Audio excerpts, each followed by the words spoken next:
kullanılır. İnsan zorluğun ürünüdür çünkü. Değil mi? İnsan zorluğun ürünüdür.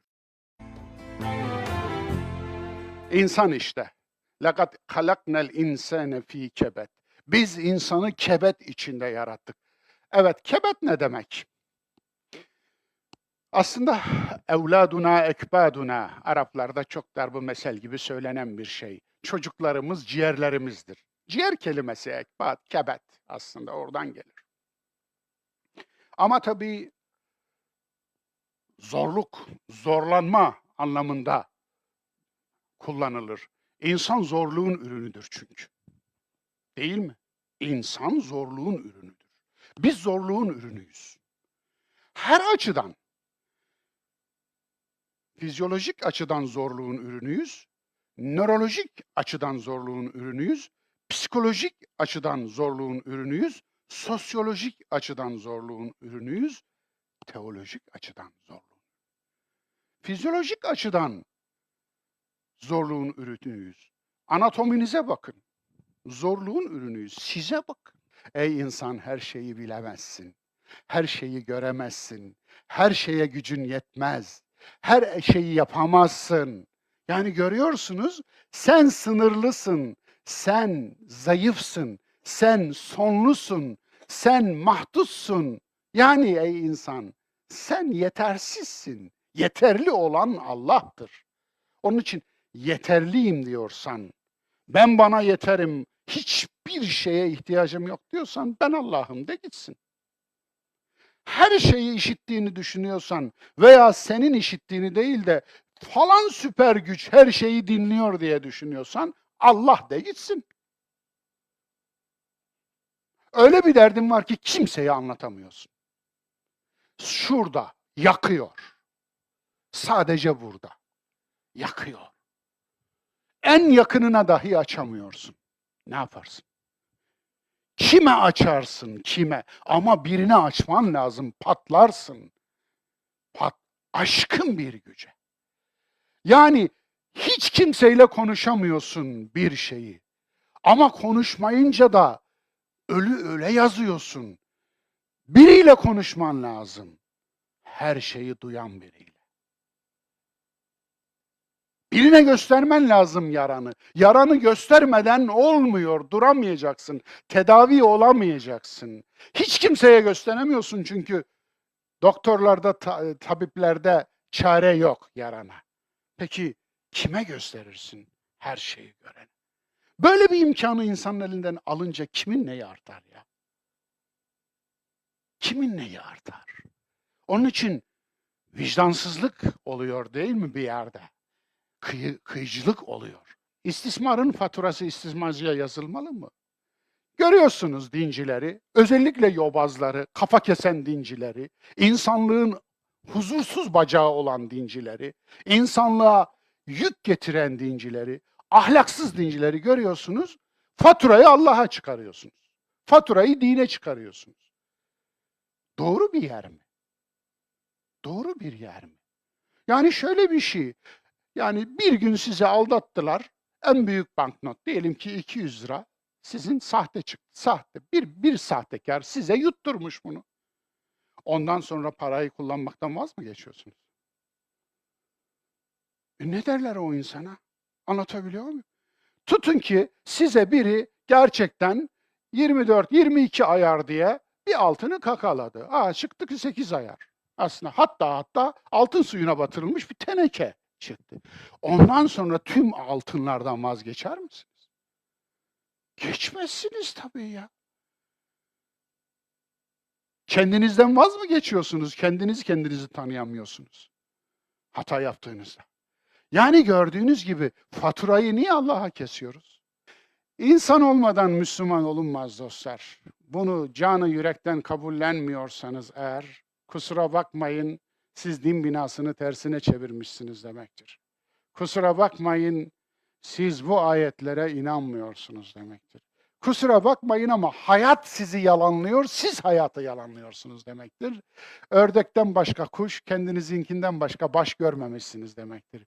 Size şöyle dünyayı gezmeye davet ediyorum. Mahallenizden çıkmaya davet ediyorum. Başka insanlar, başka şeylere inanan insanlar, başka milletler, başka şehirler, başka ülkeler görün. Görün, gidin, ilişki kurun, bakın bakalım. Ahlak Müslümanlara has bir şeymiş.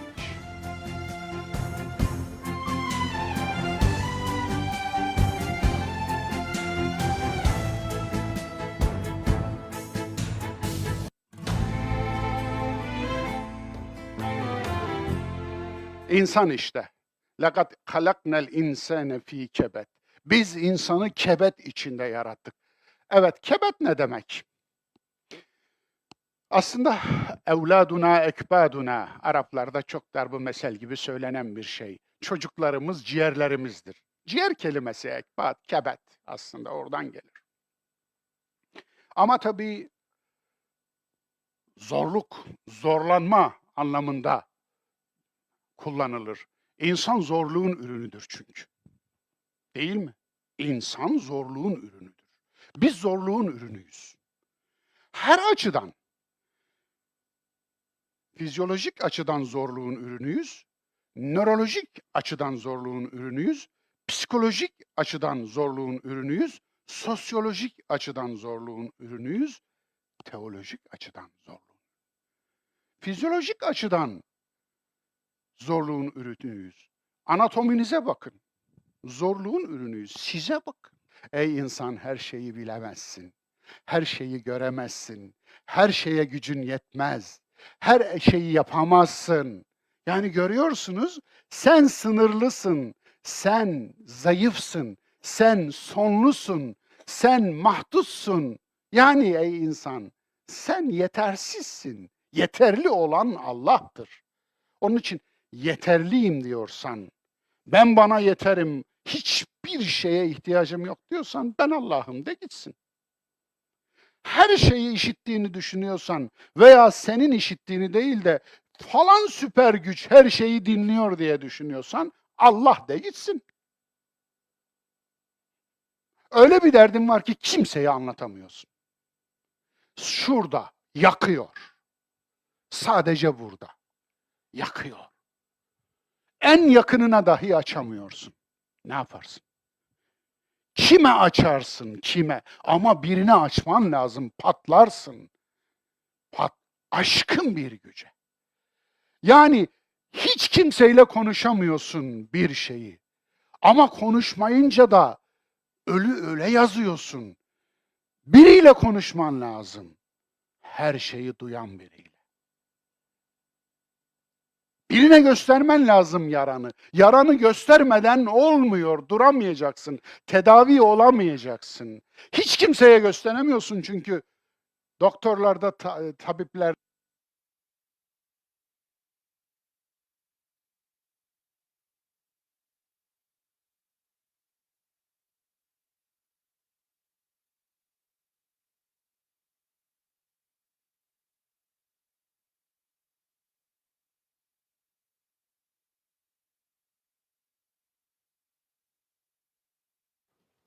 değerli dostlar. Hepiniz hoş geldiniz. Sefalar getirdiniz. Sizleri selamların en güzeliyle selamlıyorum. Gününüz, dününüz ve sonunuz açık ve aydın olsun. Bugün 21 Ocak 2024.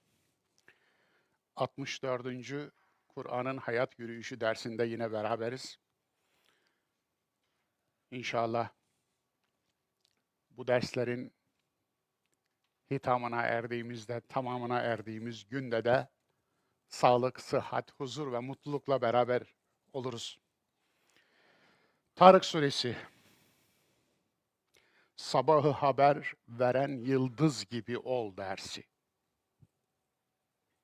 Sabahı haber veren yıldız gibi ol. Tarık bu. Ve semai ve tarik ve ma edrake met tarik en necmu thâkib. 3. ayet. Karanlığı delen yıldız. Aslında bize bir yıldız gibi ol. Karanlığın içinden bir yol gösterici ol. Bir aydınlık ver. Gecenin zifiri karanlığında yolunu şaşırmış insana ışık ol. Yol gösterici ol. Rehberlik yap. Ama önce kendine rehberlik yap. Kendine yol göster. Kendini aydınlat. İçinden aydınlanamayan dışını aydınlatamaz. Yani bir yıldızı insana bir model olarak gösteren bir sure. Ama her yıldız model olmaz. Bazı yıldızlar var. Beyaz cüce diyoruz onlara. Astrofizikte beyaz cüce olarak isimlendiriliyorlar. Ölü yıldız. Nasıl bir şey bunlar? Yakıtı bitmiş. Tüm enerjilerini bitirmişler. İçlerindeki hidrojenleri yakmışlar, tüketmişler.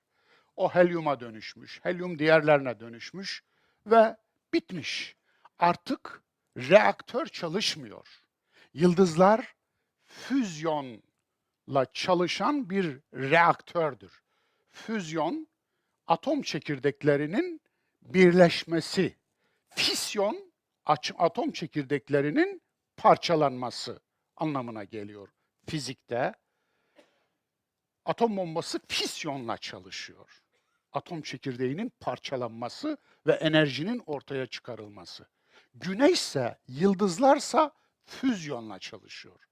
Yani hidrojen atomlarının çekirdeklerinin birleşmesiyle.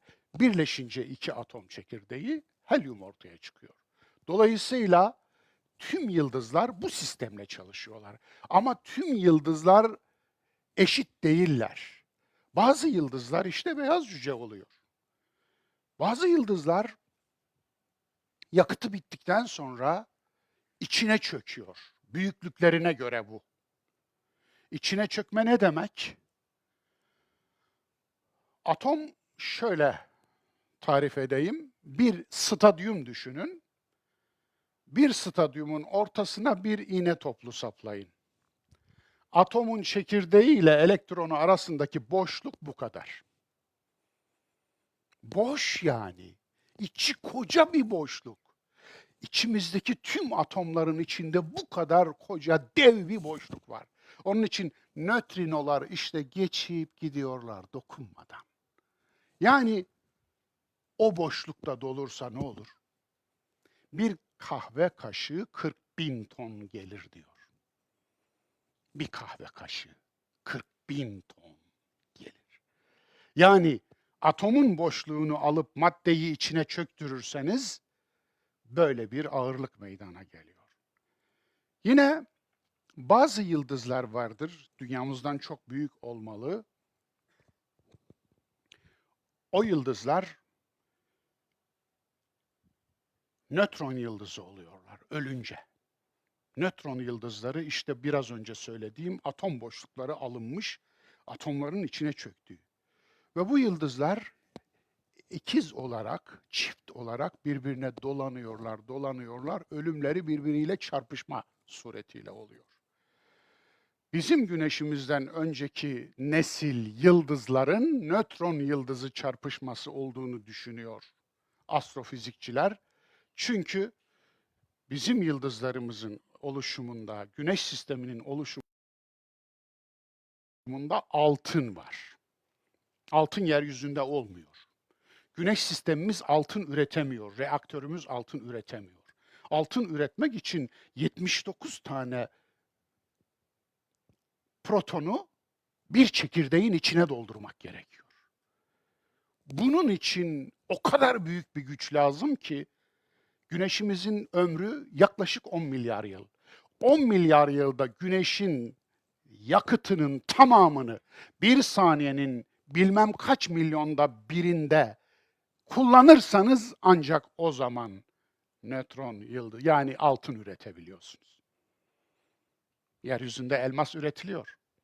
Yapay elmas fabrikaları var şu anda. Bayağı da elmas gibi yani. Satılıyor da zaten. Ama gram altın üretilemiyor. Dedim ya 79 tane protonu bir atom çekirdeğine doldurmak için bu kadar büyük bir enerji gerekiyor. Böyle bir ölüm de var. Bazı yıldızlar var efendim. Onlar da ölüyorlar. Fakat ölürken öyle bir enerji yayıyorlar ki o enerji ulaştığı her yeri yakıyor. Kıyamettir. Büyük kıyamettir adeta o yıldızların ölümü. Dolayısıyla o yıldızlar da böyle ölüyor. Bazı çok çok büyük yıldızlar var. Onlar ölünce kara delik oluyor. Çok büyük yıldızlar.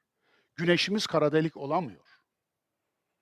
Nötron yıldızı da olamıyor. O kadar büyük değil. Sadece kızıl dev oluyor.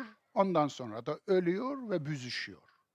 Fakat kara delik olan o dev yıldızlar, o astronomik büyüklükteki yıldızlar ne yapıyor kara delik olunca? Işığı bile dışarı kaçamıyor ışık. Işığı bile soğuruyor, içine alıyor. Bazı insanlar böyle kara delik gibi. Enerjini yer bitirir. Işığını soğurur. Kendisi ışık vermez. Senin ışığını da alır götürür. Seni de söndürür, seni de bitirir. Bu tip insanlardan kaçın. Bu tip insanlara yanaşmayın. Senin enerjini soğuran, senin enerjini bitiren, seni aydınlatmak yerine, sana güzel öğüt yerine, sana işine el atmak, sana yardımcı olmak, sana hayatı kolaylaştırmak, sana hayır öğüt vermek, sana destek olmak yerine köstek olan, seni bitiren, enerjini yok eden tipler senin için beladır. Uzak dur. Kara delik bazıları. Öyle de var. Ama çok nadir bazıları da vardır ki Tarık yıldızıdır. İşte bu sure adını oradan alıyor. Karanlığı delen yıldız. İçinden aydınlanmış, dışını da aydınlatan bir Tarık yıldızı. Gece zifiri karanlıktır. Her zaman güneş olmaz. Gece zifiri karanlıktır. Karanlıkta da yol yürürsünüz. Çünkü yolcusunuz. Yolculuk bitmez. Yolculuk ebedidir. Aslında insan beyni uykudayken de yolculuktadır. Gördüğünüz rüyalar o yolculukta gördüğünüz şeyler. Beyin çok ilginç, REM aşamasında rüya görür. Derin uykuda değil, derin uykudan önceki uykuda. Ona REM aşaması diyorlar. REM aşaması uyuduğunuzda gözlerin fıldır fıldır döndüğü, göz kapağının altında gözlerin aşırı hareketli olduğu saattir veya 1-2 saattir. İşte o anda görülüyor rüyalar. O zaman aralığında görülüyor. Ne yapıyor? Niye fıldır fıldır gözler? Tahminim o ki beyin hayatta dışarıdan aldığı verilerle çalışıyor. 5 duyudan aldığı verilerle çalışıyor. Göz görüyor ve veri gönderiyor. Kulak duyuyor ve veri gönderiyor. El dokunuyor ve veri gönderiyor. Burun koku alıyor ve veri gönderiyor. Dokunma duyusuyla veri gönderiyor. Tad alma duyusuyla veri gönderiyor. Bu verileri beyin işliyor. Veri girişi kesildiği anda beyin aranmaya başlıyor. Nerede benim verilerim? Bulamıyor, bir şey bulamıyor. Ve benim tahminim bu. Yanılıyor olabilirim. İşin uzmanı bunu onaylamalı. Onun için yani işin uzmanı konuşuyor diye dinlemeyin. Hoca şu anda bir düşünce sergiliyor diye dinleyin. Dolayısıyla göz fıldır fıldır arıyor. Nerede benim görecek şeylerim? Dolayısıyla çünkü beyin aç. Malzeme istiyor dışarıdan. Veri istiyor ki işlesin onu. İşte o sırada veriyi bulamayınca yerine koyuyor. Ona rüya diyoruz. Evet. Yani pantolon uymadı gömlek verelim mi?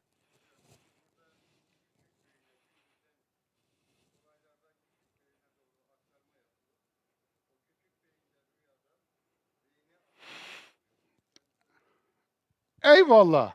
Olabilir. Yani yani teyit edilmesi lazım benim için. Ama yani bu manada insan aydınlanırsa aydınlatır. Öncelikle kendi ışığını, kendi içini aydınlatmalı. Batılılar bir aydınlatma yaşadılar, aydınlanma yaşadılar. 17. yüzyılda. Ve bu aydınlanma, işte Kant bunu temsil ediyordu. Bu aydınlanmayı Kant şöyle özetledi. İnsanın aklını kullanmaya cesaret etmesi. Ya Kant 17. yüzyılın sonunda yaşadı. Affedersiniz 18. yüzyılın sonunda yaşadı. 1700'lü yılların sonunda yaşadı. Yani 1700'lü yılların 18. yüzyılın sonunda yaşamış Kant, aklını kullanmaya cesaret etmeyi Avrupa'nın aydınlanması olarak izah etti.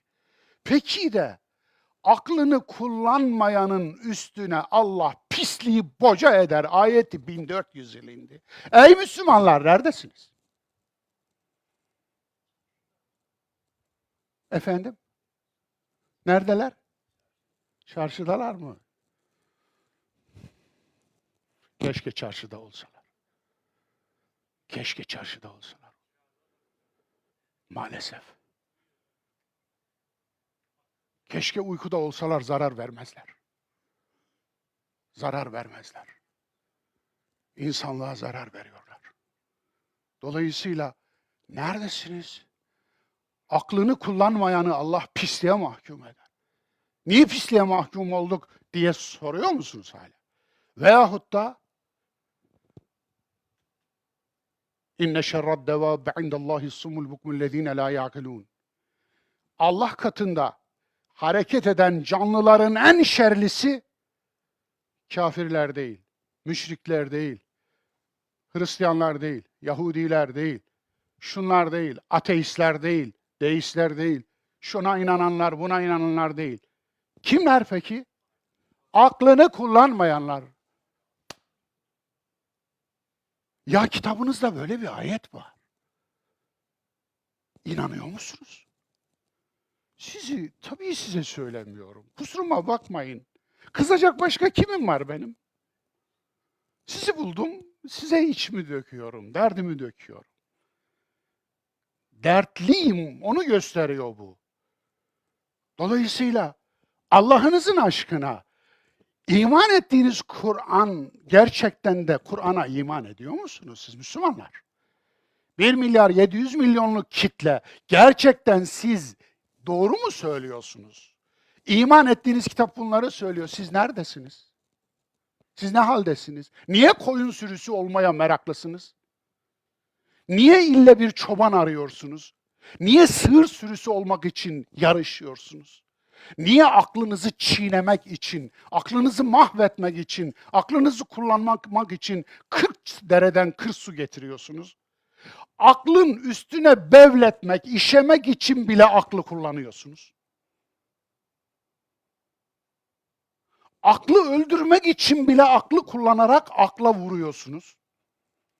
Akla kurşun sıkıyorsunuz, bunu da yaparken aklınızı kullanıyorsunuz. Akıl aleyhine, hadis diye peygamberin diline laf koyuyorsunuz, uyduruyorsunuz. Bunu yaparken de aklı kullanıyorsunuz. Çünkü uydurmak için bile akla ihtiyacınız var. Yalan söylemek için akla ihtiyacınız var. Suslu, usturuplu yalanlar söylüyorsunuz. Aklı eziyorsunuz. Aklı ezdiğinizde aslında kendinizi eziyorsunuz. İnsanlığınızı eziyorsunuz. Ahlakı eziyorsunuz. Çünkü la akle lehu ve la dine leh. La akle lehu ve la ahlaka leh. Aklı olmayanın ahlakı yoktur. Çünkü mükellef değildir, sorumlu değildir. Aklı olmayanın dini yoktur. Çünkü mükellef değildir, sorumlu değildir. Dolayısıyla aydınlanmak, Müslümanlar aydınlanmalarını yaşamak zorundadırlar. Kendi aydınlanmalarını yaşamak zorundadırlar. Buna cesaret etmek zorundadırlar. Akıllarını kullanmak zorundadırlar. Eğer Müslümanlar akıllarını kullanmazlarsa Müslümanlar zombi olmaya mecbur ve mahkum olurlar. Birilerinin kölesi olmaya mecbur ve mahkum olurlar. Tüketimin esiri olmaya mecbur ve mahkum olurlar. Ve Müslümanlar dünyanın huzursuz bacağı, huzursuz bağırsağı olmaya mahkum olurlar. Hem kötü olurlar, hem kötü ederler. Hem hasta olurlar, yani hem de hasta ederler. Yani patolojik hasta olmaktır, patojenik hasta etmektir. Hasta ederler. Evet, böyle bir burçla karşı karşıyayız. Bu burçtan bakacağız. Yani karanlığı delen bir ışık gibi ol. Evet, en-necmu thâkib, thâkib, karanlığı delmek. Orada karanlık yok hocam. Nereden çıktı? Sözün bir gelişi vardır. Edebiyat buna derler. Kontekst diye bir şey vardır. Bağlam diyoruz biz buna. Sözün konteksti, sözün bağlamı. O sözün bağlamında bazı kelimeler bil fiil olmazlar ama sözün geliminde o oradadır. Çünkü o manayı söylemektedir. Onun için buna sözün edebi kullanımı diyoruz. Bunun orijinal dildeki karşılığı veciz. Kur'an vecizdir. Veciz ne demek? Sözü ekonomik kullanarak daha az kelimeyle daha çok manayı anlatmak. Kur'an'ın da bir özelliği bu zaten. Onun için orada o var. Fahvel hitap, söz geliminde var. Onun için karanlığı delen, delmek aslında bir şiddet eylemi. Ama unutmayın, karanlığı deliyorsunuz. Karanlığın içinden bir ışık yolu açıyorsunuz.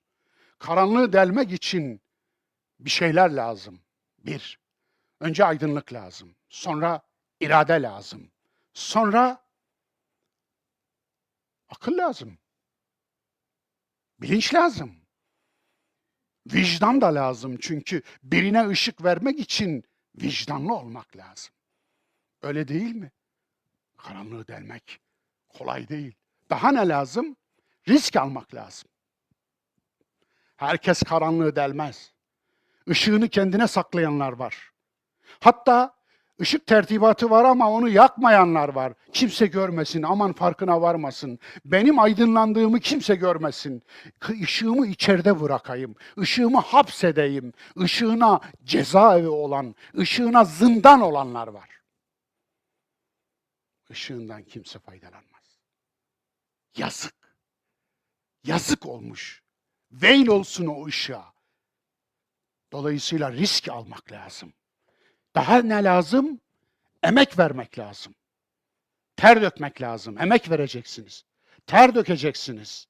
Çünkü birinin önünü aydınlatmak öyle emek vermeden olmuyor. Emek vermediğiniz şey her halükarda faizdir, ribadır yani. Hakkı verilmemiştir.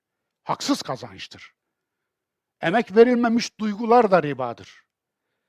Emek verilmemiş sevgiler de ribadır. Yüreğin ribası. Dolayısıyla emek vermek lazım, risk almak lazım ve tabii ki bedel ödemek lazım. Kim ödeyecek değil mi bedeli? Kim ödeyecek?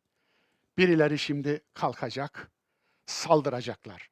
Birileri linç operasyonu yapacaklar. Birileri algı operasyonu yapacaklar. Birileri senin adını kötülemek için zincirler kuracaklar. WhatsApp'larda bir sürü çomarı harekete geçirecekler. Trolleri başınıza yığacaklar. Senin hayatını zindan edecekler. Aman aman aman kalsın. Kalsın mı? Peygamberler tarihi olarak bildiğiniz o iyi adamlar, iyi insanlar, iyi kadınlar tarihi neyin tarihidir? Karanlığı delen yıldızların tarihidir. Ama bedel ödeyerek, ama risk alarak, ama emek vererek. Değil mi? Peki hikaye diye mi okuyorsunuz? Masal diye mi okuyorsunuz? Eskilerin hikayesi mi diyorsunuz? Müşrikler öyle diyorlardı ya. Esatirul evvelin. Eskilerin hikayeleri, masalları. Değil. Evet, geçiyoruz. Ve semai ve tarik.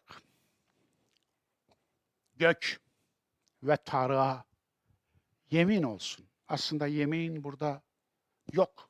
Yeminin karşılığı yok. Dile gelsin anlamına gelir bu. Şahit olsun, tanık olsun anlamına gelir bu. Gök tanık olsun ve Tarık yıldızı tanık olsun. Aydınlatan yıldız, yol gösteren yıldız, yıldız olan insanlar tanık olsun.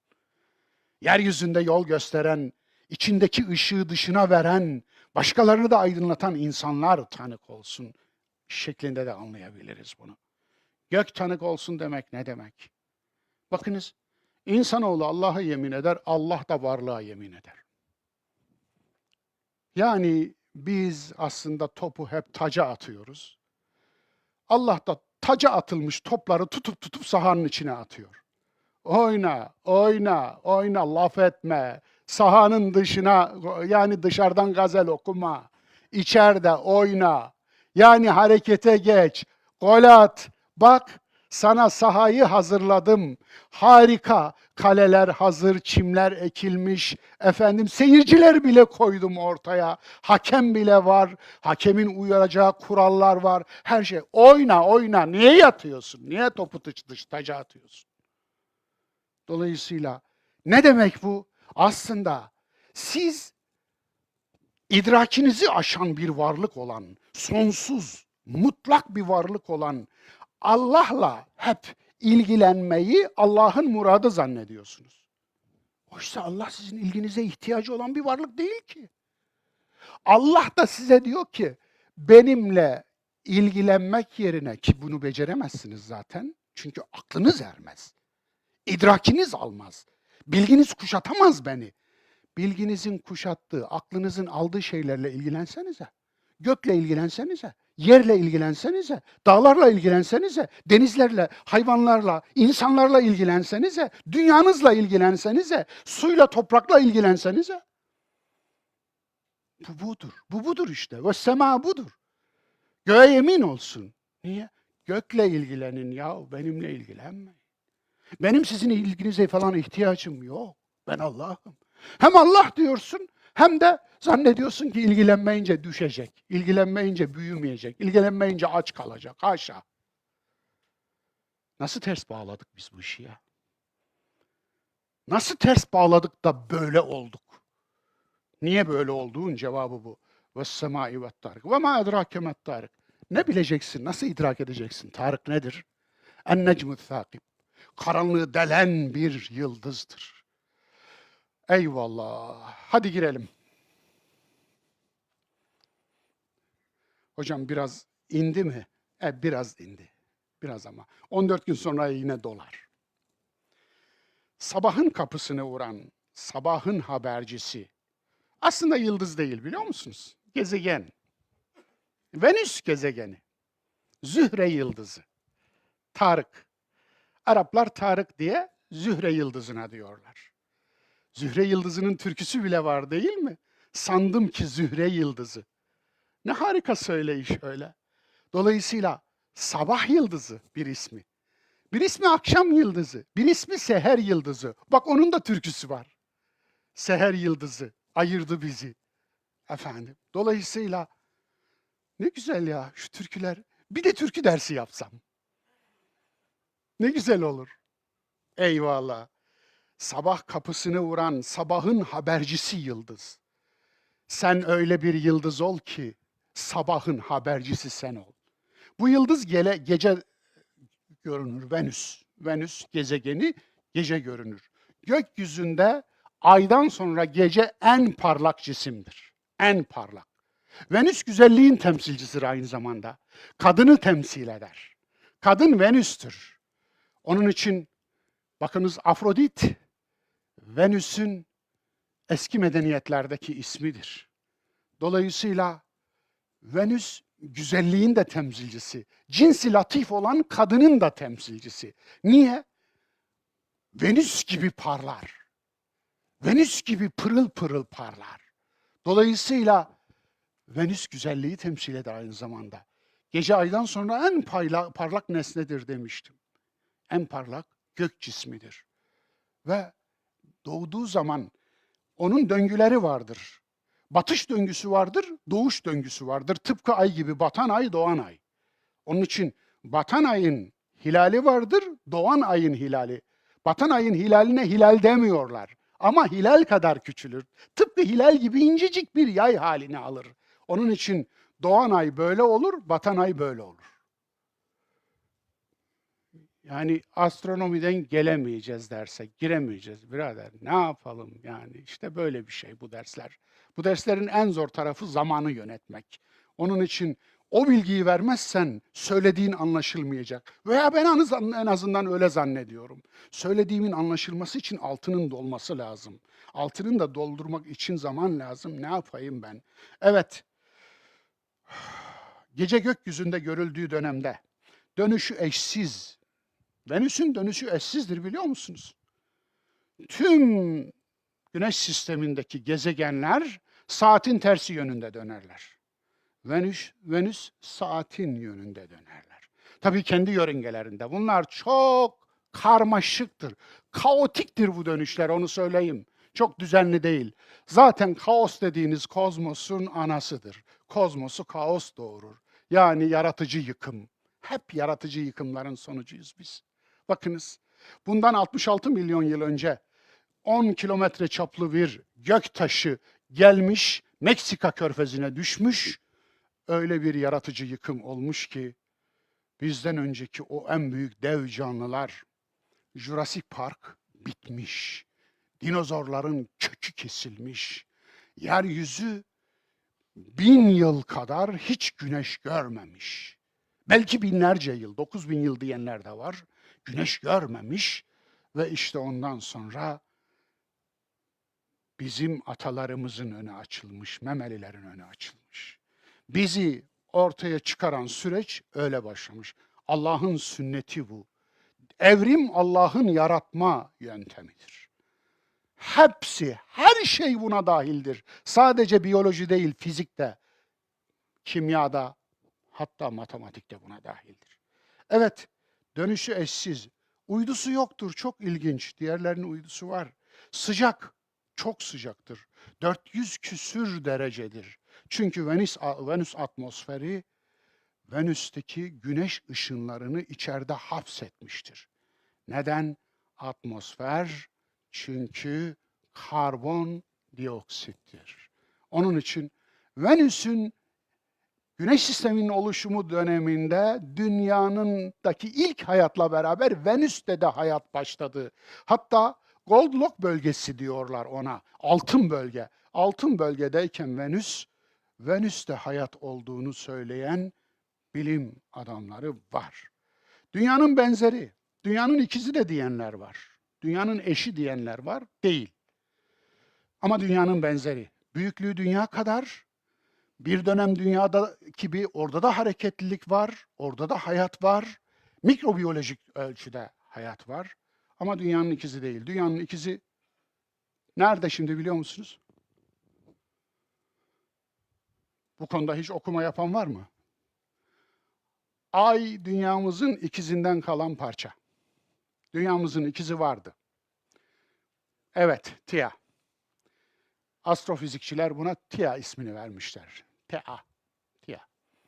Aslında Tanrı anlamına da geliyor. Ne olmuş? Dünya ilk yaratıldığında, özellikle daha 4,5 milyar yıl önce yani, bunun da yaşını şuradan tespit ettiler, aydan aldıkları parçalardan tespit ettiler. 4,5 milyar yıl önce dünyanın ikizi geliyor, dünyaya çarpıyor. Büyük bir malzemeyi Pasifik bölgesinde bırakıyor. Ve geri kalan malzeme de ayımız oluyor. O parçalanmanın eserleri, izleri, ayetleri ayda. Evet. Çok ilginç. Dünyamızın dengesini de bozuyor. Ama dünyamıza aynı zamanda bir yaratıcı yıkım kazandırıyor. 23,5 derece dünyayı eksenine eğiyor. Bu 23,5 derece sayesinde dünyamızda mevsimler oluşuyor. Döngüler oluşuyor. O mevsimlerin ekmeğini yiyoruz. O mevsimler bizi besliyor. O mevsimler dünyadaki tüm iklim hareketlerinin doğuran anne oluyor. Aynı zamanda dünyada bir balans da yapıyor bu. Dünya öyle çok nazlı nazlı falan dönmüyor, böyle zannetmeyin. Onun için buz çağları oluşuyor. 100 bin yılda bir buz çağları oluşuyor. 12 bin yıl önce bitti son buz çağı. Bu buz çağları da muhteşem şeyler getiriyor. Yaratıcı yıkımlar getiriyor. Onun için görüyorsunuz değil mi? Nasıl bir nimetlerin içindeyiz? Kaos bile kozmosun, yani düzenin annesi oluyor. Evet, Yunan'da Afrodit, Roma'da Venüs olarak isimlendiriliyor. Kur'an sembolizminde Tarık. Edebi dilin ebediliği. Lütfen kelimeleri doğru okuyalım. Benim ışığım nerede? İçimizden aydınlanamadık, bari dışımızdan aydınlanalım. Işığımı unuttunuz. Teşekkür ederim unuttuğunuz için. Ben de unutuyorum. Evet, edebi dilin ebediliği. Bunu doğru okuyalım. Duyguları onarır. Kur'an dili edebi dildir. Edebi dilin özelliği nedir biliyor musunuz? Mesela şiir edebidir. Resim sanat dilidir. Heykel sanat dilidir. Musiki sanat dilidir. Niye müzik dinlersiniz? Aranızda müzikten nefret eden var mı? Var mı bir tane orada? Ha, yok. Ya onu sahneye çıkaracağım da ondan. Varsa da yok olur şimdi. Efendim. Niye yok? Niye severiz müziği? Müzik bilgi vermez. Müzik akla hitap etmez. Biliyorsunuz değil mi? Nereye hitap eder? Duygulara hitap eder. Duygu ile verir müzik vereceği şeyi. İnsan duygularını yatıştırır. İnsanın içindeki denizi yatıştırır. İnsanın içindeki denizin dalgalarını yatıştırır. İnsanın içine kelebekler dizer. İnsanın içinde melekler gezer. Onun için ben eğer Rabbim vaat ettiği cenneti gösterecek olursa ilk sipariş olarak Murin sen ne olsun ya Rabbi bana müzik ver derim yani. Müziksiz bir dünya düşünemiyorum. Yoktur zaten. Suların şırıltısı müziktir. Kedinin mırıltısı müziktir. Kuşların ötüşü müziktir. Musiki varlığın kendinde vardır. Yeryüzünün dönüşü musikidir. Onun için müziksiz olun. Ya Müslümanlar müziğe nasıl düşman oldunuz? Sizi kim düşman etti? Nereden uydurdunuz o 60 tane Bukhari hadisini? Müzik düşmanı. Hele ki içinizden bir adam çıkmış, onların tamamını alt alta dizmiş. Üstelik kendisi de hadis dininin müntesibi bir adam ama çok cins kafa. Endülüs'ün yetiştirdiği cins kafalar böyle oluyor demek ki. İbni Hazm el-Endelüsi. Bu adam çıkmış, bir risale yazmış. El-Gınâ'ul Mülhi. İsmi bu. Eğlence müziği. Risalenin ismi. El-Gınâ'ul Mülhi. Eğlence müziği. Bu hadislerin tamamını orada ince elekten geçirmiş, cerh ve tadil yapmış, hem de hadisçilerin metoduyla bir tanesi bile güvenilir değildir demiş, çöpe atmış. Eline sağlık, tabii de bunu yapması gerekmiyordu ki, bence boşa uğraşmış. Müziği yasaklayan dinin sahibi Allah. Kainatı, varlığı, kuşları, dereleri, tepeleri, kediyi yaratan da Allah'sa o zaman 2 tane Allah var demektir. Haşa. Beni yaratan Allah'sa benim içime müzik dinleyince Farabi harika ud çalardı, biliyor musunuz bilmiyorum. Bir mecliste musiki haram maram diyen mollaların olduğu bir mecliste bir sonraki derste görüşelim demiş. Bir sonraki ders gelmiş, udunu eline almış. 3 telliydi sanırım. 4. teli sonradan Endülüs'te eklediler efendim. Şu anda ud 6 telli mi? Kaç telli? Bilen var mı? Ya ne olur benim dersim müzisyenler de takip etsin ya. Bak size çalışıyoruz şu anda. Evet. Bir ud çalmış telli çalgıdır biliyorsunuz. Sesi biraz kalındır. Doğunun kulak zevkine uygundur. Millet uyumuş. Resmen uyumuş. Uyutmuş yani. Bir başka hava çalmış. Onda da millet başlamış ağlamaya. Bir başka hava çalmış, millet keyfe gelmiş, zevke gelmiş, cuşu vuruşa gelmiş, kalkmış oynamaya başlamış. İşte müzik budur demiş. Anlatabiliyor muyum? Müzik böyledir.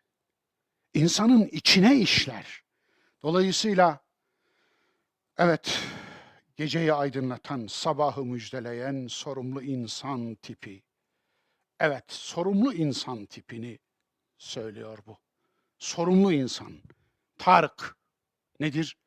Rehberlik yapan, yol gösteren. Yani çeneye vuran değil.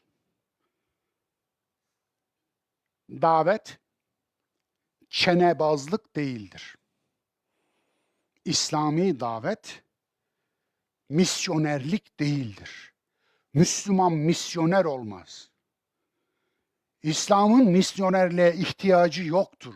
Ekmek, reklam istemez. Sen dinine inanmamışsın, reklamını yapıyorsun.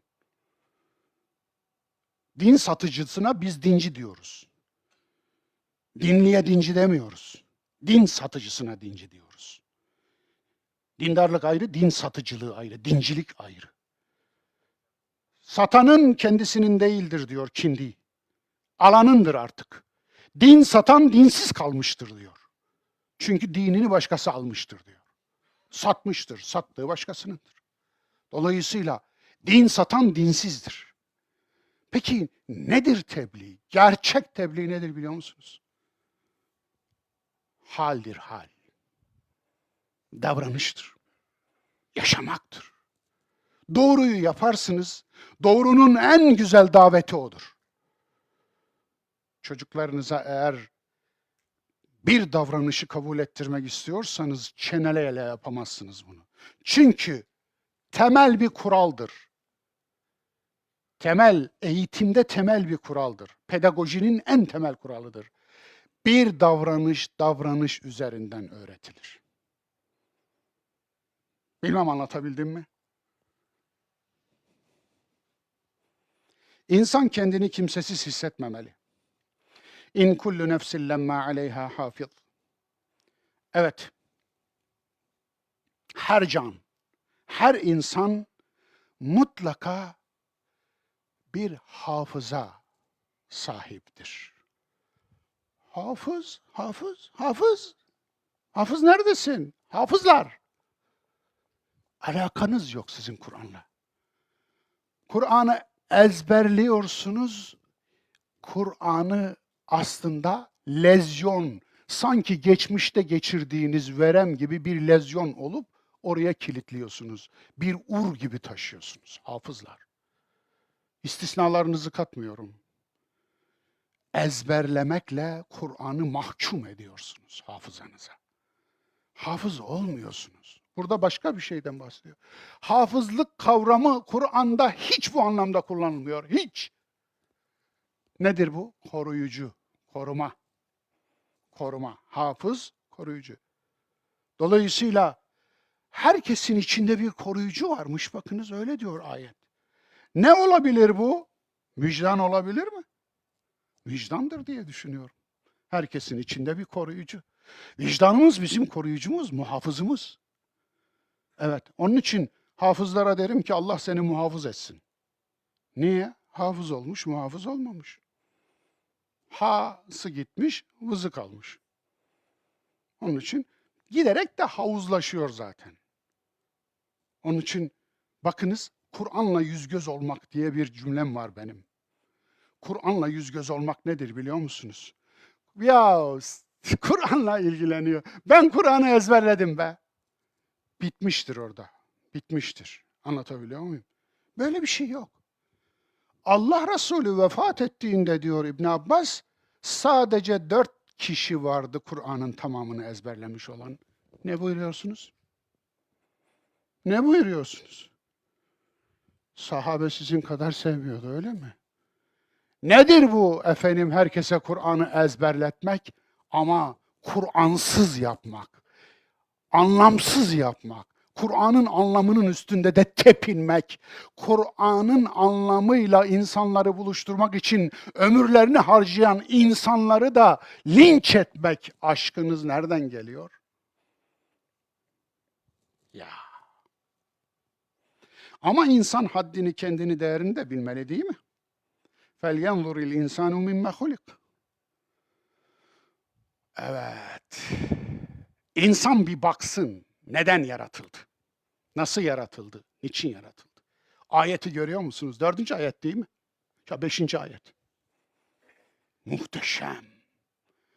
İnsan neden yaratıldığına bir baksın. Nasıl yaratıldığına bir baksın. Niçin yaratıldığına bir baksın. Hakikaten bakar mı insan? Yani bu ayetlere iman ettiğini söyleyen Müslümanlar bu ayetle amel ediyorlar mı? Mesela Eagle isimli gemiye binip Londra'dan ta kıtaları aşıp, o zaman Süveyş kanalı yok unutmayın, ta Afrika'nın Ümit burnunu dolaşıp aşağıdan Hint denizinden gidip Pasifik okyanusuna kadar yol alıp orada Galapagos adalarına bakacak. Diğer adalara, Pasifik adalarına bakacak. Oralarda aylarca emek verecek. İspinoz kuşlarının gagaları niye bir kalın, niye bir ince, uzun, sivri, niye bir kalın küt? Bunların üzerinde inim inim inleyecek, duracak. En sonunda diyecek ki, gıdasını şuradan alan İbn İspinoz kuşlarının gagaları, gıdayı daha iyi almak üzere adapte olmuş. Gıdalarını sebzelerin, meyvelerin içine sokup da dibinden alacak olan kuşların gagaları da aynı kuş oraya adapte olmuş. O zaman adaptasyon diye bir şey var. Oradan yürüyecek ve natural selection Allah'ın yasasını, evrim yasasını orada keşfedecek. Bu adam bu ayetle yeryüzünde en iyi amel eden adam değil midir? Kesinlikle. Buna Ankebut suresinin 20. ayetinde koyun. Ne diyordu Ankebut 20? Kul siru fil ard fenzuru keyfe beda'el halk. De ki gezin dolaşın yeryüzünü, yaratılış nasıl başlamış inceleyin. Ne diyorsunuz? Müslümanların gönlü var mı bu ayetlerle amel etmeye? Alın buyurun. Yani فَلْيَنْظُرِ الْاِنْسَانُ مِمَّ خُلِقٍ. Neden yaratılmış insan? Nasıl yaratılmış? Şöyle bir bak bakalım. 2,5 milyonluk hikayemizi bilir misiniz? Paleolitik dönem 2,5 milyon yılın hikayesidir. Aynı zamanda son dev buz çağının hikayesidir. Homo erectus'la başlayıp hatta Homo habilis'le başlayıp Homo erectus, Homo naledi, Homo neanderthalus, Homo heidelbergensis ve ondan sonra en son Neandertaller ve Homo sapiens. Bununla biten bu muhteşem 2,5 milyon yıl. İnsan neden yaratılmış? Hiç merak eder misiniz? Hiç merak eder misiniz? Neden böyleyiz? Bedenimiz neden böyle mesela? Neden dik yürüyoruz? Biz niye dik yürüyoruz? Dik yürümemizin insana kazandırdığı bir onur var. İnsana kazandırdığı bir avantaj var. Ellerimiz nasıl el oldu? Bunun farkında mısınız? Ellerimiz olmasaydı ne eksilirdi? Bunu hiç düşündünüz mü? Eller. O duada kaldırdığınız eller var ya, hep el değildi. Nasıl oldu bu? Hiç düşündünüz mü? Şempanze şu hareketi yapamaz. Elmayı 2 eliyle yer çünkü baş parmakları kavramaz. Senin baş parmağın resmen güç uygular. En büyük gücü baş parmağın uygular. Baş parmağın bu hale gelinceye kadar neler çekti bir sorsan. Tarihini bir anlat desen ağlarsın. Sen oturur baş parmağını dinlerken ağlarsın. Neler çektiğini dinlerken. Peki ayakların, ayak bileklerin neler çekti biliyor musun? Ayak bileklerin. Onun için bakınız biz öne doğru ayağımızı ne kadar açıyla eğebiliyoruz? Bonobolar 2 kat eğebilirler. Niye? Niye? Hadi bunun niyesi üzerine düşünün. El bileklerimizde 8 tane kemik var. Ayak bileklerimizde 7 tane. Ne işe yararlar? Niye? Niye böyle? Erkek eli kadın elinden niye büyüktür genelde? İstisnaları katmıyoruz. Niye büyüktür? Niye böyledir? Mesela miyopluk fabrika ayarlarından kaynaklanır. Fabrika ayarlarında ne vardı ki miyopluk fabrika ayarlarından kaynaklanır? Göz çukurunda nasıl bir anomali var? Niye? Hiç düşündünüz mü? Yeni nesillerin 20'lik dişi yok. Olanlarda yer yok. Çektiriyorlar. Öyle mi Sadık Bey? Yok. Benim var. Hepsi de tamam elhamdülillah. Yeni nesilde yok. Niye? Çene küçülüyor. Çene zayıflıyor. Muhallebi çocuğu tam. Yani niye? Sert tavuk yemiyor. Sert et yemiyor. Doğal olanı yemiyor. Çünkü yedikleri hep yumuşak. Dolayısıyla dişler zayıflıyor, çene küçülüyor, yer kalmıyor dişe. Devam ediyor. Devam ediyor. Yani Allah'ın yasası devam ediyor. Otizm eskiden bu kadar yoktu. Niye? Anlatabiliyor muyum? Neden bel ağrısı insanlığın en büyük ağrılarından biridir? Neden? Belimiz niye adapte olamadı hala? Neden tüm insan evladı doğar doğmaz yürümez? Dana doğar doğmaz yürür. Kuzu doğar doğmaz yürür. Oğlak doğar doğmaz yürür. Ceylan yavrusu doğar doğmaz yürür de insan evladı niye 1 yıl en az kucakta kalmak zorundadır? Çünkü prematüre doğar. Her insan evladı prematüre doğar. Neden prematüre doğmak zorunda? Dik yürümeyin bir bedeli vardı. O bedel de o oldu. Onun için görüyorsunuz niçin o niçinlerin peşine düşseniz eğer o kadar harika şeyler öğrenirsiniz ki. O kadar harika. Bu ayetle amel etmiş olursunuz onun içinlerin peşine düşseniz eğer. فَلْيَنْظُرِ الْاِنْسَانُ مِمَّ خُلِقٍ Neden yaratıldı? Bir tane çamur. Gözünüz çamura batmış, çamurda kalmışsınız. Oysa o çamur değil, çamur sensin. Osman Sarı ne güzel söylemişti şiirinde değil mi? Taş taş değil, gönlündür taş senin. Nereni nasıl yaksın, söyle bu ateş senin. Şiirin devamını okumayı size bırakıyorum. Hulika min ba'in dafik. Atılmış, fışkıran bir sudan yaratıldı. Tabii ki döl suyu, tabii ki sperm. Yahrucu min beynis sulbi ve teraib. İnsanın önüyle arkası arasından, kaburgalarıyla omurgası arasından farklı farklı anlamlar verilebilir. Ama şunu söyleyeyim, bazıları bu ayetleri yarıştırıyor, tartışıyor. Vay şu anlama gelirdi, vay bu anlama gelirdi. Tabipler şey yapıyor, ateistler itiraz ediyor. Dostlar yapmayın, ateistler de Sünniler gibi, Şiiler gibi. Niye böylesiniz ya? Büküyorsunuz, çember oluyor, ikisi de aynı yerde buluşuyorlar. Evet, biri din bu işte diyor, dininiz bu diyor. Öbürü de dinimiz bu diyor, dinimiz bu. Aynı şeyi söylüyorlar aslında. Din değil. Kur'an anatomi kitabı değil.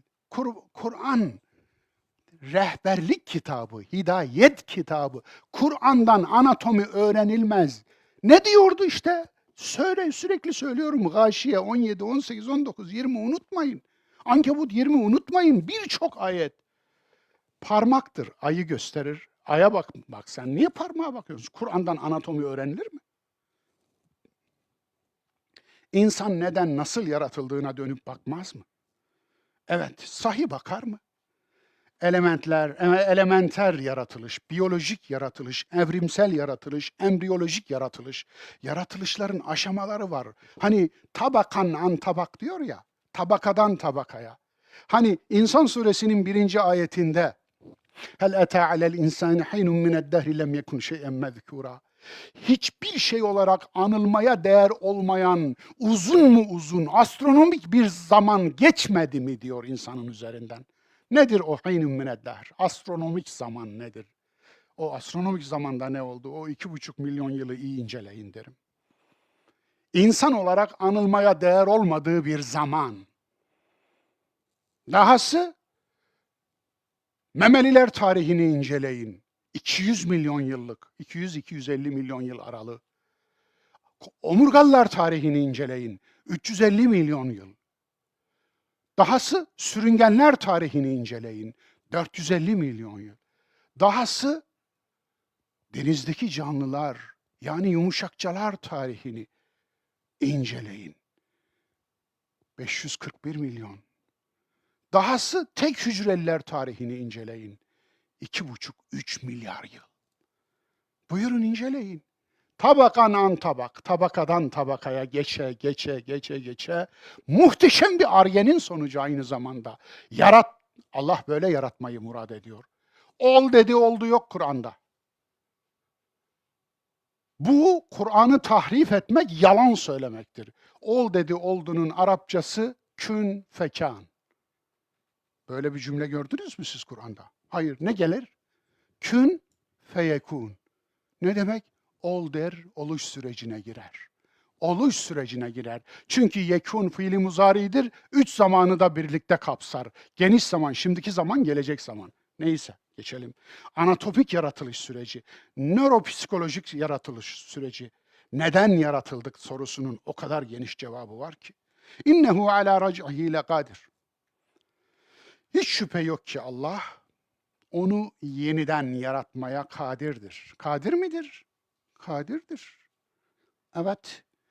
İnsanlık hatta canlılık yeryüzünde 5 kez yok olmakla karşı karşıya kalmıştır. Bu önümüzdeki yok oluş süreci insan eliyle olacak. Geçmişte doğa kendi süreçleri içerisinde yok oluş yaşadı. Kendi doğal süreçlerinde gelişti ama yok olmadı. Hayatı yaratan, hayatı korumayı da bildi hafız. En büyük hafız Allah'tır. Hayatı korumayı da bildi. Ama bu 6. yok oluşa doğru gidiyor insanlık eğer durmazsa, eğer onarmazsa, eğer tefekkür etmezse, eğer kendisine verilen hayat emanetine ihanet etmeye devam ederse 6. yok oluş insan eliyle olacak. Çok ilginç. İlk yok oluşlar çok antik zamanlarda, yeryüzünün antik zamanlarında gerçekleşti. Biliyor musunuz? Ateş topu bir dünya vardı bir zamanlar. Ondan sonra yeryüzünün tamamını su aldı. Ondan sonra karalar oluştu. Karalar oluştuktan sonra volkanik bir dünya oldu. Mesela çok ilginç, 252 milyon yıl önce bir yok oluş yaşadı dünya. Karbonifer dönemi. O dönemde atmosferin içi tamamen karbondioksit doldu.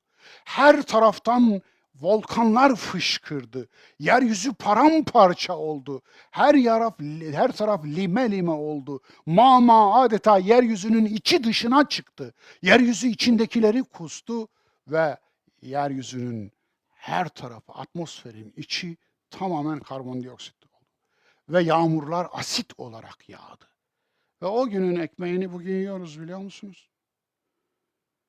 Shale gazı diye bir gaz var. Petrol yerine kullanılıyor. Petrol aslında bugünün Amerika en çok çıkartan ülke. Shale gazı kaya gazı. Kayaların içinde atmosferin karbondioksitini emen o günkü kayaların bugün şeyini çıkartıyorlar, gazını çıkartıyorlar. Anlatabiliyor muyum? Ve daha birçok şey. Onun için innehu ala racihi lekadir. Tekrar etmeye, yaratmaya kadirdir. Yevme tubles serair. O gün sırlar sınanacak. Sırlar da sınanır mı? Allahu Ekber. Aslında bu nedir biliyor musunuz? Bu bir edebi sanattır, mübalağa sanatı. Eğer sırlar sınanacaksa söyledikleriniz, yaptıklarınız haydi haydiye sınanacak. Yani sırların bile hesabını vereceksek, söylediklerimizin, yaptıklarımızın, edip eylediklerimizin hesabı zaten verilecek. Değil mi efendim? Onun için sen düşün ey insanoğlu, sırların bile hesabını soracaksa eğer Rabbin, ya söylediklerin, ya yaptıkların, ya yapmadıkların, yapman gerekip de yapmadıklarının hesabını vermeyeceğini mi sanıyorsun? Ahirete her atıf ahiret için değildir, dünya içindir. Orada da bir oyun oynadık. Ahiretçilik yaptık. Ahirete iman aslında şartta ahiretçilik yapmak ve ahiretle insanları dövmek için ruhbanların elindeki kırbaçtır. Niye? Dünyayı kendilerine cennet etmek için insanları ahiretle korkuturlar. Tıpkı papazlar gibi. Kilise de hep böyle yapar. Bunun ekmeğini yemiştir. Onun için çok ilginç, Herbert Lawrence harika bir eseri var. Kıyamet diye. Muhteşem. Çok da büyük bir kitap değil. Hadi tavsiye ettim. Bu dersin tavsiye kitabı Kıyamet olsun.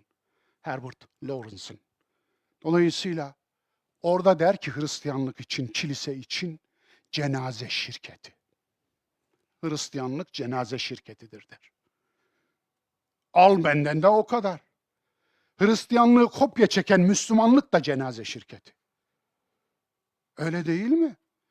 Diriyken öldürürler, ölünce taparlar. Diriyken evini alırlar, ölünce türbe yaparlar. Diriyken açlıktan öldürürler. Anlatabiliyor muyum? Ekmek parasına muhtaç ederler, linç ederler. Ama ölünün arkasından konuşulmaz. Dirinin arkasından iftira edilir ama değil mi? Edilir ya ama ölünün arkasından konuşulmaz. Kur'an dirinin arkasından konuşulmaz diye ayet indirir Ankebut suresi. Biliyorsunuz gıybet ayeti. Ama bunlar ölüyü korumaya alırlar. Nedir sizin? Hucurat suresi affedersiniz. Aferin. Hocanız da yanılıyor görüyorsunuz değil mi? Düzelteceksiniz işte. Efendim. Hocadır vardır bir bildiği yok öyle bir şey. Herkes hata yapar. Hepimiz hata yaparız. Hepimiz birbirimizi yıkayan el olmak zorundayız. Evet. Dolayısıyla ölü şirketi, Hristiyanlık ölü şirketidir diyor bu adam. Hristiyan kültürünün ürettiği bir edebiyatçı aynı zamanda. Harika da romanları var. Ama Kıyamet kitabını tavsiye ediyorum. فَمَا لَهُ مِنْ قُوَّةٍ وَلَا نَاصِرٍ. Evet. O ne bir güce ne de bir kurtarıcıya kavuşacak. Öyle bir şey olmayacak. Gücü de olmayacak, kurtarıcısı da. Yani ne demek istiyor? Torpil yapamayacak, rüşvet veremeyecek, adam kayıramayacak, hamili yakinimiz diye kart getiremeyecek. Evet, yapamayacak bunu. Nedir? Biraz önce ne demiştim? Ahiretten bahseden her ayet aslında dünyadan bahseder. Niye? Hesabı verilebilir bir hayat yaşa ey insan. Kur'an ahiretçilik yapmaz. Kur'an dünyada iyi bir hayat kurmamızı ve bize verilen hayat nimetini çarçur etmememizi, hayatı kendimize de başkalarına da zindan etmememizi emreder. Ve ilk ilke bellidir, başkasına zarar verme. İlk ilke bellidir, başkasına. Aman Allah'ım, Allah batıyor, bizimki kurtarmak için insanlığın yarısını öldürmek gerekse, elinde imkan olsa yarısını temizler. Niye? Allah'ı kurtaracakmış. Böyle bir Allah'ı var. Yani kurtarılmaya muhtaç olan bir Allah'a inanıyor beyimiz. Ne diyelim şimdi? Evet, senin Allah'ın sana mübarek olsun desek o da olmaz. Cep boy demiştim ya. Alemlerin Rabbine inanmıyor yani. Alemlerin Rabbine inanmıyor. Kılan Tanrısına inanıyor. Onu zannediyor ki kendisi gibi Müslümanların Rabbi o. Hayır, alemlerin Rabbi. Herkesin Rabbi, her şeyin Rabbi, varlığın Rabbi. Ve kozmik dönüş. وَالسَّمَاءِ ذَاتِ الرَّعْجِ. Evet, sadece insan dönmez. Yeniden dönmez. Gök de döner. Gök de yeniden döner. Aslında bu rac bir döngüyü işaret ediyor. Döngüye, kozmik dönüşler, kozmos ve kaos, kozmik dönüşlere işaret ediyor. Vel ardı zâtis sa'de. Ve yeryüzü içinden bitkilerle şerha şerha yarılıp içindeki o güzellikleri dışarı çıkaran yeryüzü, toprak, yer şahit olsun. Tanık olsun, dile gelsin. Değil mi? Kozmik dönüşler. Aslında kozmik dönüşler mikro dönüşlerde de geçerli. Atomların etrafındaki elektronlar bir an duruyorlar mı? Elektronlar dursa ölürsün. Elektronlar dursa yeryüzü ölür. Elektronlar dursa gökyüzü ölür. Elektronlar dursa oksijen ölür. Elektronlar dursa ırmaklar, denizler ölür. Su atomları ölür. Moleküller parçalanır. Su olarak kalmaz. Yanıcı ve yakıcı iki gaz çıkar ortaya. Su diye bir şey göremezsin. Dolayısıyla görüyorsunuz elektronlar hiç durmuyor. Yani bir tür tavaf devam ediyor orada değil mi? Harika bir tavaf. İnsanın vücudunda da devam ediyor değil mi? Kan tavaf ediyor kalp Kâbesini. Sürekli tavaf ediyor. Bu tavafın durmasına ne diyoruz? Eyvallah. Ölüm diyoruz. Ölüm diyoruz. Lenf sıvısı değil mi? Vücudu tavaf ediyor. Sürekli. O durursa vücut çöküyor, hastalanıyor. Ölümcül bir hastalık döngüsüne giriyor. Lenf kanseri oluyor. Dolayısıyla gördüğünüz gibi o tavaf da devam etmeli. Mikro tavaf. Makro tavaf da öyle. Gök cisimlerine bakın. Ayımız yeryüzünün uydusu olarak dünyamızı tavaf ediyor. Dünya ayın Kâbesi. Dünyamız uydusuyla birlikte güneşimizi tavaf ediyor. Güneşimiz sistemiyle birlikte Samanyolu galaksisinin merkezindeki kara deliği tavaf ediyor. Bir şaut ne kadar sürüyor biliyor musunuz? 249 milyon yıl. 7 şaut bayağı var yani. Bir tavafı tamamlayacak da şaut biliyorsunuz tavafın 7'de birine deniyor. Dolayısıyla bir tavafı tamamlayınca herhalde kıyamette kopacak bilmiyorum.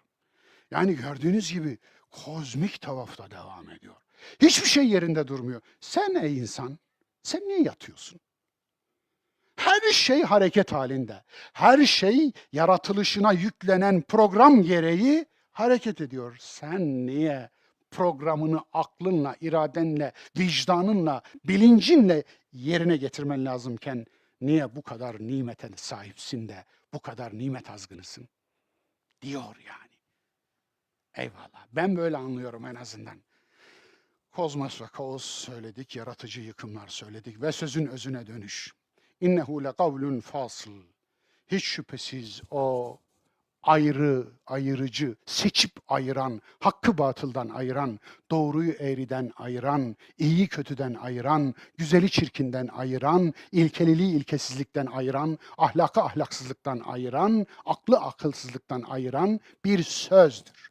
O dediği Kur'an. Kur'an söz kesen sözdür. Çok fazla konuşmaya gerek yok. Kur'an'ın ilkeleri. Ölümsüz Kur'an'ı ilkelerden bir demet sunmaya ne dersiniz? İnsana dair sureler üstüne sureler. Bakınız şöyle geriye doğru derslere gidin. Her başlığı, her alt başlığı, dersin ana başlığını gündeme getirin. Hatırlayın. İnsandan başka ne gördünüz? Allah'ınızın aşkına. İnsandan başka ne gördünüz?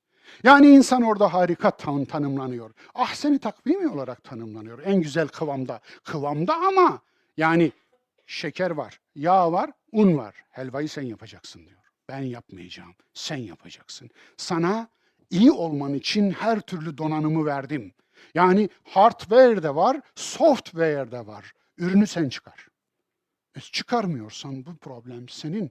Dolayısıyla yine insanı tarif ediyor. İnsanın karanlık yeri de var. فَاَلْهَمَهَا فُجُورَهَا وَتَقْفَاهَا. İnsana iyiliği de kötülüğü de ilham etti. Yani içine 2 tohum koydu. Hangisini sularsan o büyüyecek. Cennet de senin, cehennemde. Cennet de sen götürüyorsun, cehennemde. Cennet de senin içinde, cehennemde. Hangisini büyütüyorsan ona bak. Sensin. Banisi sensin.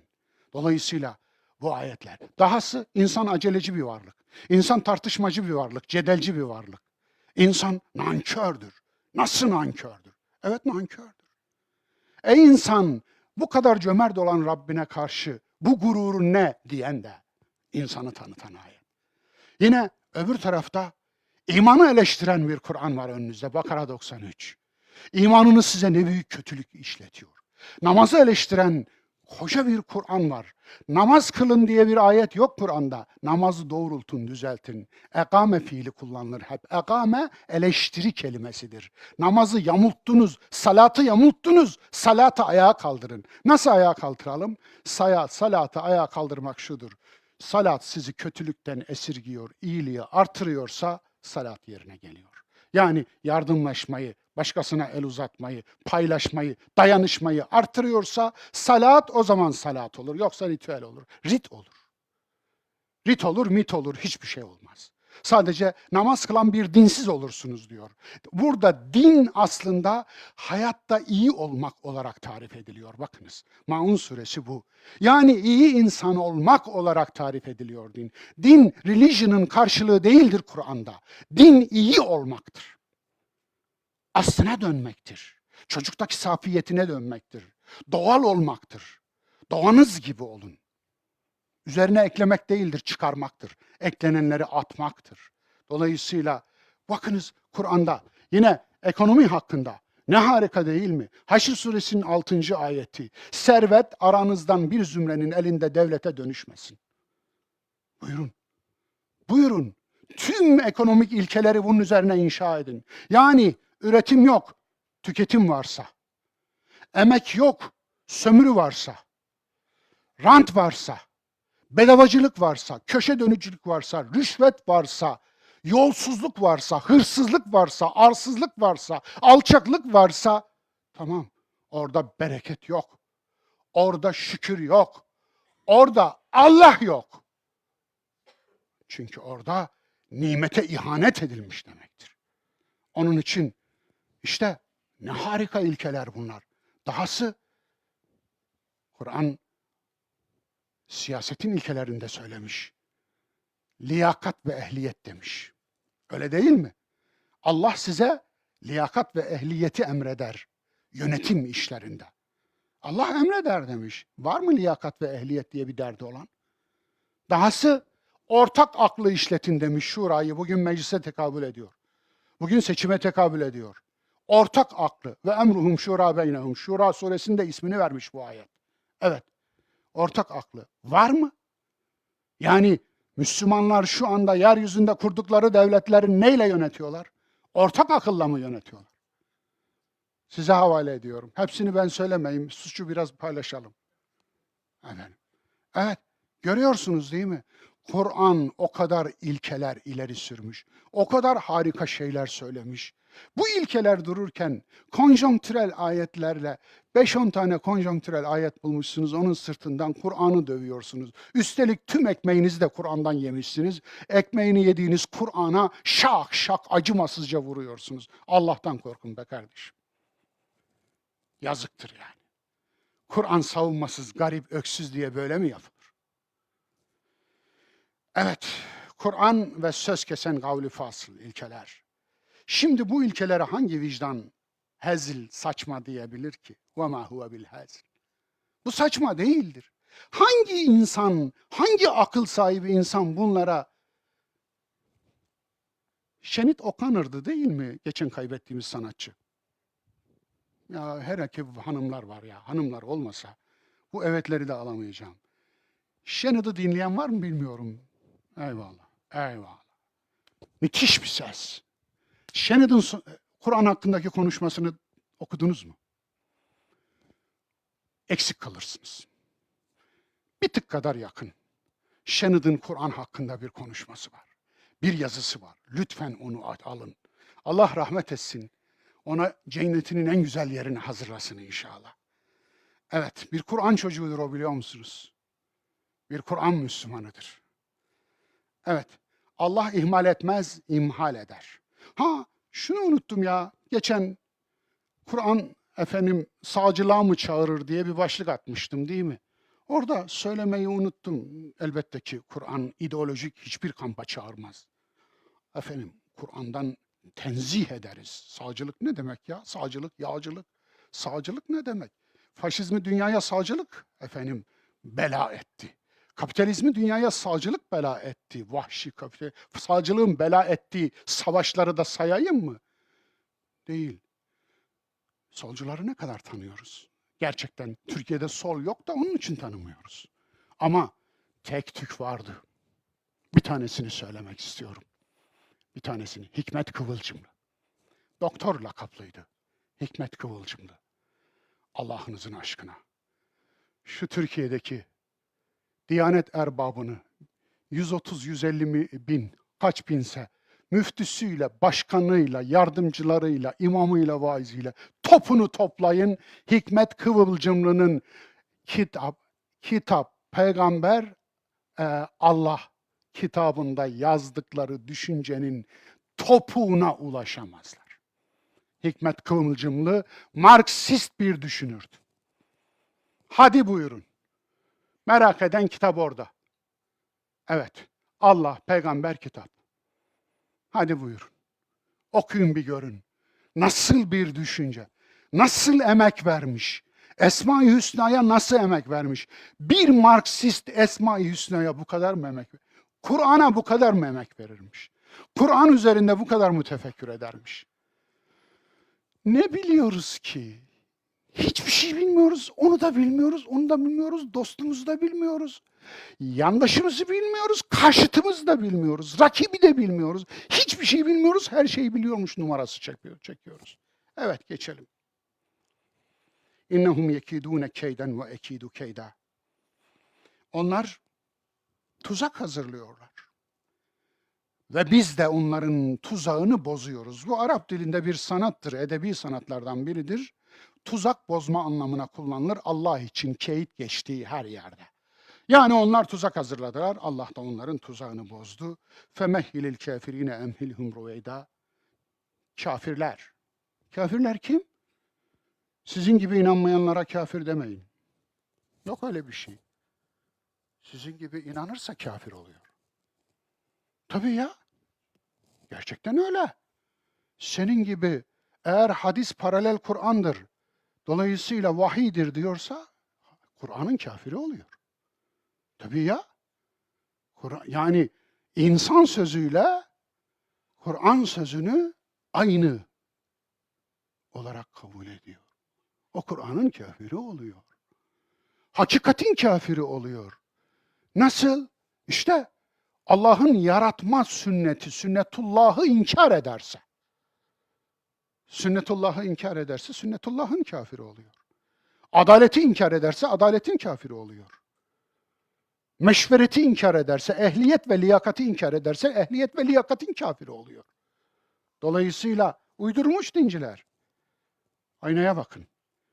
Femehhilil kafirin. Kafir kim? Hakikati inkar edendir. Hakikati örtendir aslında. Üstünü örten.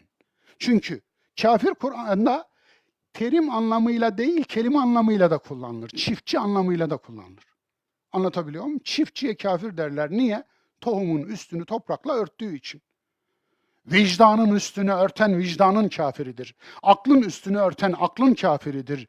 İradenin üstünü örten iradenin kafiridir. Bilincin üstünü, şuurun, farkındalığın üstünü örten farkındalığın kafiridir. Evet. Emhilhum ruveyda. Biraz mühlet ver. Hani Allah ihmal etmez, imhal eder, süre tanır derler ya eskiler. Allah ihmal etmez, imhal eder. Keyit insanın kendi kendine kurduğu tuzaklar, inanç değerleri insana kurulmuş bir tuzağa dönüşebilir mi? Biraz önceden beri söylediğim bu. İdeoloji, teknoloji, psikoloji, politika ve diğer bir tuzağa dönüşür mü? Dönüşür ya. İdeoloji tuzağa dönüşür. İdeolojiler mutlaka dönüşür. Bu ideolojinin öznesi ister din olsun, ister dünyevi olsun, ister düşünce olsun, ister herhangi bir düşünce tarzı olsun, ideoloji haline geldiğinde deli gömleğine dönüşür. Cemil Meriç'in benzetmesi benim değil, hakkını verelim. Deli gömleği nedir? Delilere onu giydirirler. Deli gömleğini giydiniz mi, üstünüze istediği kadar dünyanın yemeğini koysalar yiyemezsiniz. Niye? Çünkü eliniz kolunuz bağlıdır artık. Deli gömleği elinizi bağlar. Elinizi ve kolunuzu niye bağlarlar biliyor musunuz? Kaçmasın diye. Hocam ayağını bağlaması gerekmiyor mu? Yok. Elinizi oynatmadan koşamazsınız. Kaçamazsınız. Onu biliyorlar. O da yasak da onun için. Dolayısıyla gördüğünüz gibi ideolojiler idrake giydirilmiş deli gömlekleridir. Aklımızın üstüne giydirilmiş deli gömlekleridir. Aklımızın elini kolunu bağlar, aklımızı kalkmaz kıpırdamaz hale getirir. Bizi çıldırtır. Onun için İslam'ı ideoloji haline getirenler İslam'a deli gömleği muamelesi yapıp ondan sonra da insanlara hadi Müslüman olun huzur İslam'da demeye başlamaları var ya, deli gömleği satmalarıdır, deli gömleği. Yani onların dediği İslam'ı kabul ederse insanlar deli gömleği geçirecekler akıllarının üstüne. Yazık, yazık. Evet. En iyi bozulunca en kötü olur. Öyle değil mi? Evinizdeki salatalık kokuşunca, çürüyünce hiç haberiniz olmaz. Evin hanımı bile bilmez. Ama evinizdeki et kokuşunca mahallenin haberi olur. Niye? En iyi bozuldu, en kötü oldu. Gördüğünüz gibi. Onun için İslam gibi güzel bir nimeti bozarsanız en kötü olur. İnsan gibi güzel bir varlığı bozarsanız en kötü olur. Çünkü en iyi, en kötü olur. Kibir, hırs, hasetlik, sabit fikirlilik, ön yargı, tuzakları işte bu tuzaklardır. Gerçek kafir gibi küfür ne söyledik. Yalanın ve aldatmanın da bir sonu var mı? Hayır. 3 şeyin sonu yok. İnsanın kendi kendini kandırma kapasitesinin, insanın aptallığının, insanın kendi kendisini kandırırken ürettiği yalanların ve mazeretlerin sonu yoktur. Bitmez. Bu fabrikanın mamulü hep çıkar, hep çıkar. Sözün özü, çoban yıldızı gibi ol. Kendi güdülerini gütmek isteyenlere yol göster. Vicdanının sesini dinle. Vicdan insanın içindeki muhafızdır. İnsanın içindeki Kur'an'dır, hafızdır. Fakat haddini de aşma. Sınırını bil, aslını da bil. Sperm ve yumurtayı unutma. Mini minnacık. Görmek için, bir hücresini görmek için 30 bin kat büyütmek zorunda kaldığın o mini minnacık şeyden oldun sen. Unutma. Unutma. Milyonlarcaydı o, 300 milyon. Genelde ortalama sperm 300 milyon hücre üretir. 300 milyon insan tohumu var onda.